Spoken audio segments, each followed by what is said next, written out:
The thing about humans is they never tell you what they're actually doing until it's already done, and by then you're either impressed, horrified, or both. Usually both. I learned this the hard way on a forgettable Tuesday. If you can call any day forgettable when it involves a species that treats physics like a suggestion and mortality like a minor inconvenience. My name is Vex'thar, though most humans butcher it into something that sounds like a sneeze, followed by an apology. I was a field commander for the Zaltherian Concordat, which sounds impressive until you realize we'd been losing the war against the Krell Empire for 17 cycles straight. 17. The Krell had numbers, they had territory, and they had General Kor'vath, a military genius who'd won 43 consecutive engagements and had never, not once, been outsmarted in battle. So naturally, when command told me they were sending a human to help turn the tide, I laughed. Actually laughed right there in the briefing chamber. My second-in-command, a nervous wreck of a Zaltherian named Pixel, looked at me like I'd just insulted his mother's carapace. "Sir," he said, mandibles clicking anxiously, "the reports say the humans have certain capabilities," I repeated, still chuckling. "Right. Let me guess, they're very good at dying dramatically and saying inspiring things while bleeding out." That's what all the initial intelligence had suggested anyway. Humans were new to the galactic stage, barely 3 cycles into first contact. And what little we knew painted them as emotional, irrational creatures who compensated for their physical fragility with an alarming tendency toward self-sacrifice. Useful cannon fodder, perhaps, but hardly the strategic miracle we needed. Then Lieutenant Yuki Tanaka walked into my command post, and I realized I had severely miscalculated. She was small, even by human standards, I later learned, with dark hair pulled back into what they call a bun, and eyes that seemed to catalog everything in the room within the first 3 seconds. She didn't salute, didn't introduce herself with rank or title. She just looked at the tactical display hovering over my desk, tilted her head slightly and said, "You're planning to hit the Krell supply depot on Meridian F." It wasn't a question. "That's classified information," I said slowly, wondering if human security protocols were as laughably inadequate as their apparent respect for military hierarchy. "It's also a terrible idea," she continued, ignoring my objection entirely. "Kor'vath knows you're running low on ammunition. He's expecting you to go after his supplies. He's probably got 3 divisions waiting in the canyons north of the depot right now, ready to collapse on you the moment you commit." I felt my secondary hearts skip a beat. The canyons? We'd accounted for orbital defenses, ground emplacements, even the possibility of a quick reaction force, but the canyons were supposed to be impassable, too narrow for troop movements. "That's impossible," Pixel interjected. "Our geological surveys were conducted 4 cycles ago," Tanaka said, finally looking at him. "Before the Krell started using seismic charges to widen the passages, they've been preparing this trap for months." She pulled out a small device, human technology, sleek and incomprehensible, and projected a 3-dimensional map of Meridian 5 into the air. The canyons lit up in red, marked with troop concentrations and firing positions that made my stomach turn. "How?" I started, then stopped, unsure. I wanted to know the answer. "I wasn't sent here to hold your hand through basic reconnaissance," Tanaka said. And there was something in her voice, not quite amusement, not quite pity, that made my carapace itch. "I was sent here because in 2 weeks, General Kor'vath is going to be in the same room as 17 other high-ranking Krell officers for the first time in 3 cycles. They're holding a strategic planning summit on Krell Prime." The room went silent. Even the usual hum of equipment seemed to quiet down, as if the universe itself was leaning in to listen. "You want to assassinate him," I said flatly. "No," Tanaka replied, and smiled. It was not a comforting expression.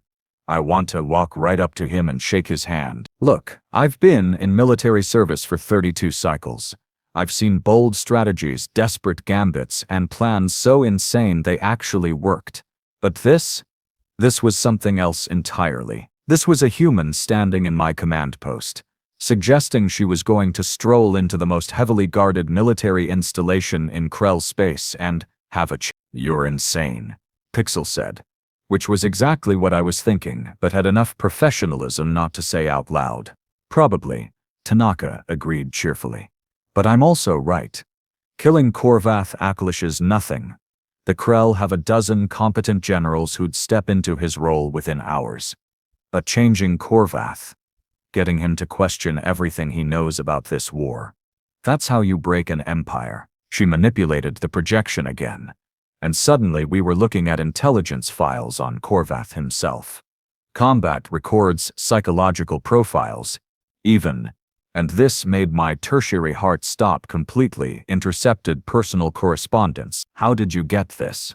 I demanded. Humans are very good at three things, Tanaka said, counting off on her fingers. Making friends, making enemies, and making absolutely sure we know which is which. Kor'vath's aide, a Krell named Shenkor, has a cousin who defected to a neutral station 6 months ago. The cousin has a gambling problem. The gambling problem led him to some unsavory characters. Those unsavory characters work for us. I struggled to find the word. Convoluted. That's intelligence work, she corrected. And it gets better. Kor'vath doesn't believe in the war anymore. Pixel made a choking sound. I just stared. Excuse me. Tanaka pulled up a document, actual text, translated from Krell's script. This is from a letter he wrote to his mate 3 cycles ago, never sent. He thinks the Concordat isn't the real threat to Krell's security. He thinks the war is bleeding resources that should be spent preparing for something worse. What could possibly be worse than this war? I asked. According to him, first contact with a species that makes humans look reasonable and diplomatic by comparison. The irony was not lost on me, she continued, pacing now, her small frame radiating an energy that filled the entire room. Kor'vath is a pragmatist, not an ideologue. He fights because he's ordered to fight, because he believes in defending his people. But if someone could show him that this war is actually undermining Krell's security, that there's a bigger picture he's missing, he'd switch sides, I finished, the realization hitting me like a plasma bolt. Not switch, Tanaka corrected. Redirect. There's a difference. We don't need him fighting for us. We need him fighting for something that isn't against us. It was brilliant. It was insane. It was so typically frustratingly human that I wanted to scream. And what happens when you walk into that summit and the Krell security forces shoot you on sight? I asked. They won't. You seem remarkably confident for someone planning to infiltrate the most paranoid military establishment in 3 sectors. Tanaka's smile widened. That's because I'm not infiltrating alone. You're coming with me. Absolutely not, I said immediately. Absolutely yes, she countered. You're a Zaltherian commander with a documented history of fighting against Krell expansion. Your presence adds legitimacy. Plus, Kor'vath respects you. He's tried to kill me on 4 separate occasions. Exactly, Tanaka said, as if that proved her point. He wouldn't waste resources trying to kill someone he didn't consider a worthy opponent.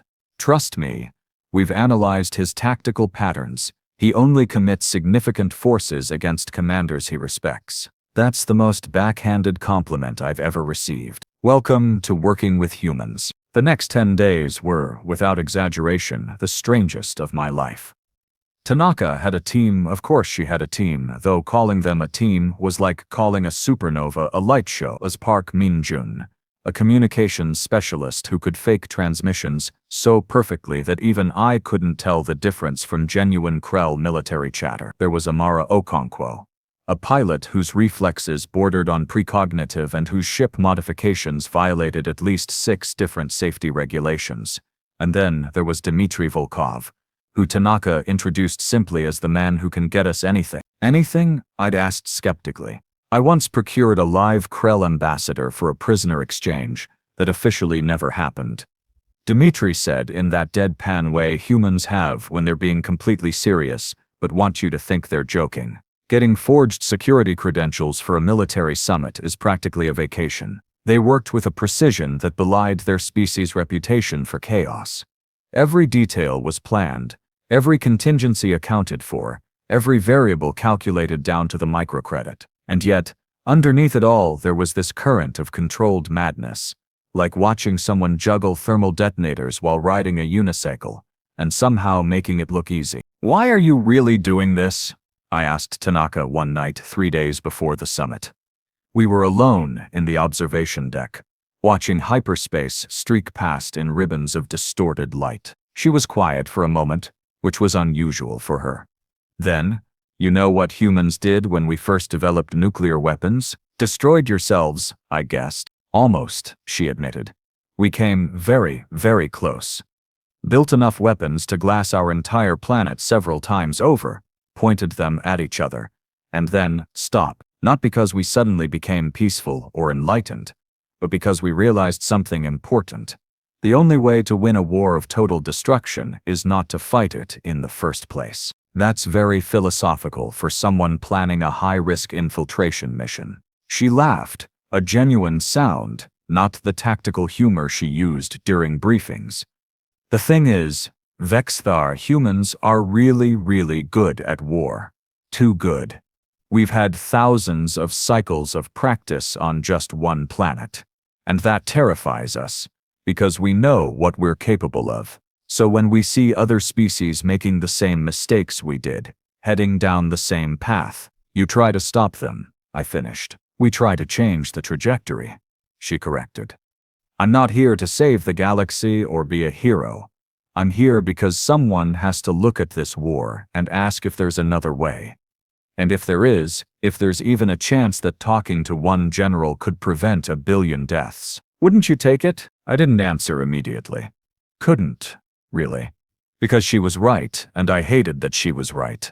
And I hated even more that it took a human, a species we'd dismissed as naive newcomers, to point out what should have been obvious. The summit is in 72 hours, I said finally. I know. This plan has approximately 1,000 ways to fail catastrophically. I know that too. And if we succeed, if we actually manage to change Kor'vath's mind, we'll both probably be court-martialed by our respective commands for unauthorized negotiations with enemy leadership. Tanaka grinned. Now you're thinking like a human. The thing about infiltrating the most secure military installation in Krell space is that it's surprisingly easy once you stop thinking like a soldier and start thinking like a bureaucrat. Dimitri's forged credentials were flawless. We were now Commander Vex'thar of the 5th Auxiliary Fleet and Dr. Yuki Chen, independent military analyst hired by the Krell Strategic Assessment Bureau. Yes. Apparently the Krell had hired a human consultant. No, they weren't happy about it either, but desperation makes strange bedfellows, and the Krell were getting desperate enough to consider outside perspectives. The fact that Dr. Yuki Chen didn't actually exist and the Strategic Assessment Bureau had no record of hiring her was, according to Dimitri, a problem for future us to worry about. We arrived at Krell Prime via a circuitous route involving 2 commercial transports, 1 cargo hauler that smelled like fermented grain, and a shuttle that Amara somehow acquired without technically stealing it. The planet itself was exactly what you'd expect from a military empire's homeworld. Efficient, fortified, and utterly devoid of anything resembling joy or creativity. Even their architecture was aggressive. All sharp angles and defensive positions built into what should have been decorative elements. Charming place, Tanaka muttered as we cleared the first security checkpoint. I bet their tourism board really struggles with the slogan, Krell Prime, where even the flowers look like they want to kill you. I suggested, eyeing what appeared to be decorative plants with thorns the size of my claw. She snorted, quickly disguising it as a cough when a Krell security officer glanced our way. The officer's eyes, all 4 of them, lingered on Tanaka longer than I liked, but he eventually waved us through. Humans were still enough of a novelty that most Krell didn't quite know how to process their presence. It was working in our favor for now. The summit was being held in the Grand Strategic Hall, a massive structure that looked less like a conference center and more like a fortress that occasionally hosted meetings. We had 17 minutes before the opening session, which meant 17 minutes before I'd be in the same room as military leaders who'd spent the last 17 cycles trying to kill me and my people. You're nervous, Tanaka observed as we walked through the security scanner. I'm terrified, I corrected. There's a difference. Good. Nervous people make mistakes. Terrified people stay sharp. Is that human wisdom, or are you just making things up to keep me calm? Can't it be both? The scanner cleared us. Another minor miracle courtesy of whatever technological sorcery Dimitri had embedded in our credentials, and we entered the hall proper. It was overwhelming in that uniquely Krell way. Massive, imposing, designed to make you feel small and insignificant. 17 high-ranking officers were already present, their battle armor polished to a mirror shine, their bearing radiating decades of command experience. And there, at the center of it all, was General Kor'vath. He was larger than I'd imagined from intelligence photos, his carapace marked with scars that told stories of 100 battles. But it was his eyes that caught me. There was intelligence there, yes, but also something else. Weariness, maybe. The kind of exhaustion that comes not from fighting too hard, but from fighting too long without knowing why. Dr. Chen, a Krell administrator, approached, mandibles clicking in what I'd learned was their version of a polite greeting. We weren't expecting you to arrive with company. Tanaka's smile was perfectly calibrated, professional, slightly apologetic, completely disarming. Commander Vex'thar was kind enough to provide escort through the outer sectors. Your security protocols are quite thorough. I thought it wise to have local guidance. The administrator seemed satisfied with this explanation, or at least too busy to pursue it further. He directed us to assigned seating, far from the main table, naturally as befitting our supposed status as observers. Perfect. It meant we could watch without being watched, at least for now. The summit began with all the pomp and formality you'd expect. Opening remarks about Krell supremacy, tactical briefings on recent engagements, logistical reports that made my head spin. Kor'vath listened to it all with the patience of someone who'd sat through 1,000 such meetings, occasionally asking pointed questions that revealed a mind still sharp despite the weariness I'd noticed. Then came the strategic assessment portion, and the administrator stood. We have also secured an outside analysis from Dr. Chen, who has been studying our conflict from a neutral perspective. Every eye in the room turned toward Tanaka. I felt my hearts accelerate. She stood smoothly, gathering a data tablet that Park had prepared, filled with actual analytical data, because of course humans would make their cover story as close to real as possible, and walk to the presentation podium like she'd done this 1,000 times. Generals, she began, her voice carrying perfectly in the acoustically designed chamber. I'm going to tell you something you don't want to hear, and you're going to hate me for it, but you're also going to know I'm right. Not exactly the diplomatic opening I would have chosen, but several officers leaned forward with interest. Kor'vath's expression didn't change, but I saw his secondary eyes focus intently on her. This war is bleeding both your empire and the Concordat dry, Tanaka continued, pulling up tactical maps. But here's the part that should terrify you. Neither side can actually win. Not anymore. The Concordat can't push deep enough into Krell space to force a surrender. The Krell can't maintain supply lines long enough to hold Concordat territory even if you take it. You're locked in a strategic stalemate that's costing millions of lives and accomplishing exactly nothing. That's defeatist nonsense, one general growled. I recognized him as Vex'thar, commander of the northern fleets. We've won 43 consecutive engagements against an enemy who's winning by losing, Tanaka interrupted, and the room went silent. You didn't interrupt a Krell general. You just didn't. But Tanaka seemed utterly unconcerned by this breach of protocol. Every battle you win costs you resources you can't replace, extends your supply lines beyond sustainable limits, and forces you to garrison territory that drains your military readiness.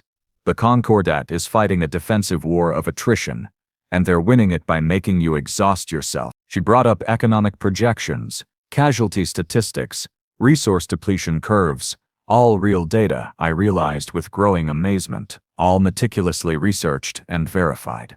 At your current trajectory, the Krell Empire will reach military collapse in 8 cycles, Tanaka said, and the silence in the room became absolute. Not from battlefield defeats, but from simple mathematics. You'll run out of soldiers before you run out of enemies. And I suppose you have a solution? Kor'vath spoke for the first time, his voice like gravel rolling down a mountain.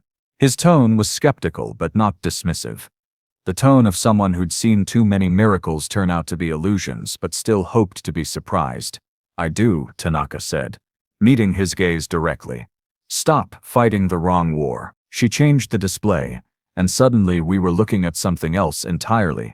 A region of space beyond Concordat and Krell territory, marked with unknown sensor readings and mysterious energy signatures. 3 months ago, human deep space probes detected something at the edge of explored space, Tanaka explained.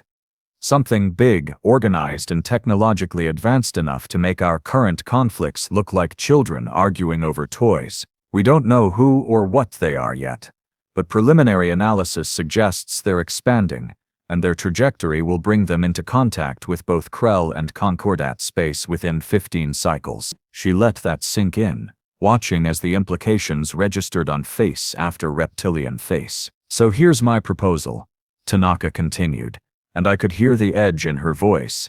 This was it, the moment everything hinged on. What if, instead of destroying each other and being completely unprepared for what's coming, you and the Concordat started talking, not about surrender or defeat, but about mutual survival? You're suggesting an alliance, Vex'thar said, making it sound like an obscenity. I'm suggesting you stop committing suicide by installments, Tanaka corrected. General Kor'vath, you're the most successful military commander in Krell history. You've studied every major conflict in galactic history. Tell me I'm wrong. Tell me you don't see the parallels to a dozen empires who destroyed themselves fighting the wrong enemies while the real threat prepared in the shadows. Kor'vath was silent for a long moment.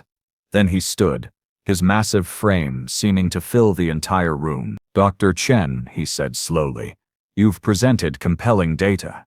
But I wonder, why would a human analyst care so deeply about Krell's survival? Your species has no stake in this conflict, doesn't it? Tanaka replied, General, humans have a saying, no man is an island. In space, no species is isolated. If the Krell Empire collapses, the power vacuum destabilizes 3 sectors. If the Concordat falls, trade routes that humanity depends on disappear, and if this unknown threat arrives to find us all too weak and divided to respond, she paused. Well, let's just say humans have experience with being newcomers who got caught in other people's wars.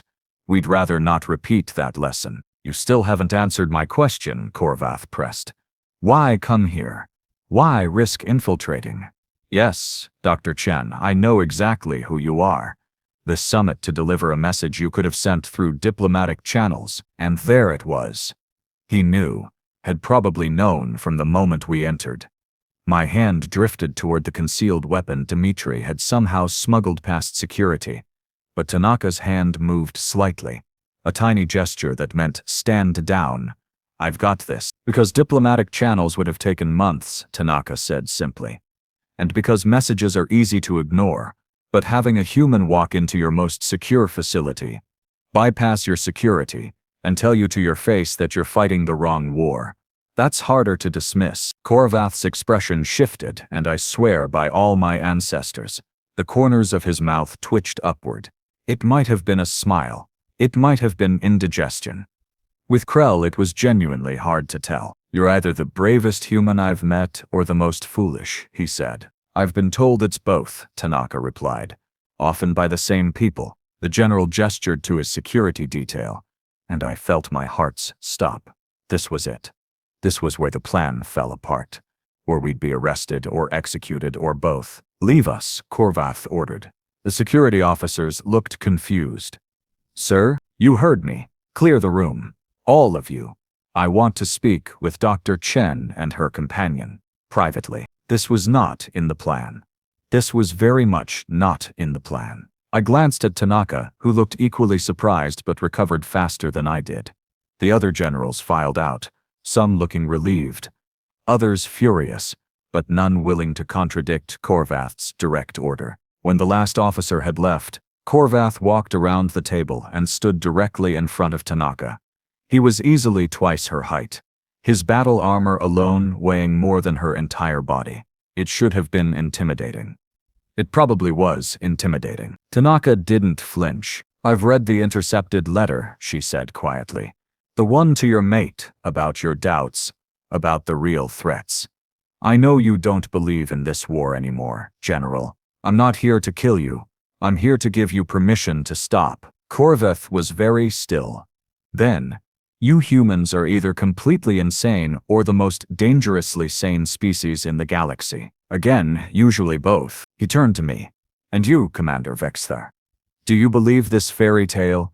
That we could simply stop fighting, shake hands, and prepare for some hypothetical greater threat? I thought about the last 17 cycles. The battles. The casualties. The soldiers under my command who died fighting an enemy I respected more than I hated. I thought about what Tanaka had said on the observation deck, about humans nearly destroying themselves and then choosing not to. I believe, I said carefully, that the definition of madness is continuing the same actions while expecting different results. We've been fighting this war for 17 cycles, General. It's accomplished nothing but death. So yes, maybe trying something different is worth the risk, even if it seems impossible. Kor'vath studied us both for what felt like an eternity. Then he did something I never expected. He laughed. A deep, rumbling sound that echoed off the chamber walls. My mate is going to love this story, he said finally. The great General Kor'vath, convinced to consider peace by a human half his size and a Zaltherian, who should have been his enemy. He shook his massive head. The Strategic Council will think I've lost my mind. Probably, Tanaka agreed. But you'll still be right. I cannot simply end the war, Kor'vath warned. I don't have that authority, but I can redirect resources.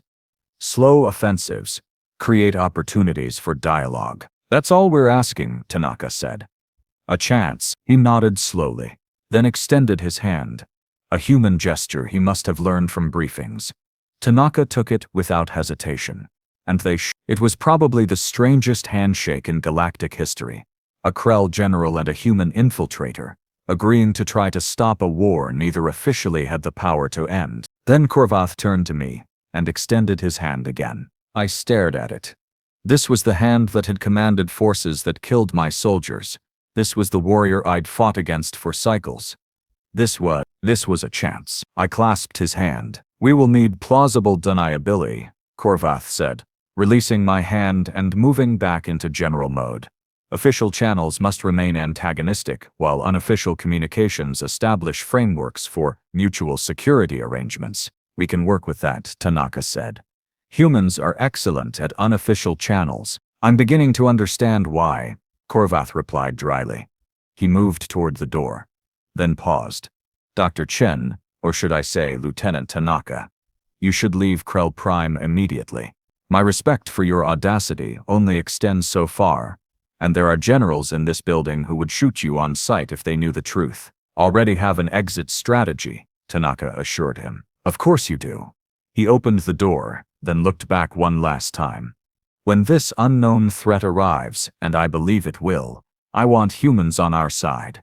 Your species is terrifyingly competent at the impossible. Then he was gone, and we were alone in the grand strategic hall of the Krell Empire, having just potentially changed the course of galactic history. Did that actually just happen? I asked. I think so, Tanaka said, though she sounded slightly dazed. I think we actually did it. We almost died. Almost only counts in horseshoes and antimatter explosions. What's a horseshoe? She laughed, the sound slightly hysterical with relief. I'll explain later. Right now we need to get off this planet before someone figures out what just happened. The extraction was, somehow, even more chaotic than the infiltration. Amara picked us up in a shuttle that definitely wasn't the same one we'd arrived in. Park ran interference on Krell communications to hide our departure signature, and Dimitri had somehow arranged for a system malfunction in the orbital tracking grid that gave us a 12-minute window to escape. We made it with 37 seconds to spare. As Krell Prime shrank in the view screen, Tanaka finally allowed herself to collapse into a chair, exhaustion written across every line of her face. You know, I said, when Command told me they were sending a human to help. I expected someone to hand me a weapon and point me at the enemy. Weapons are easy, Tanaka replied. Changing minds is hard. But it's also the only thing that actually ends wars. She was right, of course. 3 cycles later, the first unofficial negotiations began. 6 cycles after that, the Krell and Concordat signed a mutual defense pact. And when the unknown threat, which turned out to be a hive species with expansionist tendencies and no concept of diplomacy, finally arrived at the edge of explored space, they found not a collection of weakened warring empires, but a unified defensive front. We beat them. Not easily, not without losses, but we beat them. And it all started with a human who wasn't there to kill a general, but to change his mind. Humans, I've learned, are terrifying not because they're the strongest or the smartest or the most advanced. They're terrifying because when faced with an impossible problem, their first instinct isn't to fight harder, it's to change the rules of the game entirely. I'm glad they're on our side. Mostly. Though I still have nightmares about what they might do if they ever get bored. But that's a story for another time.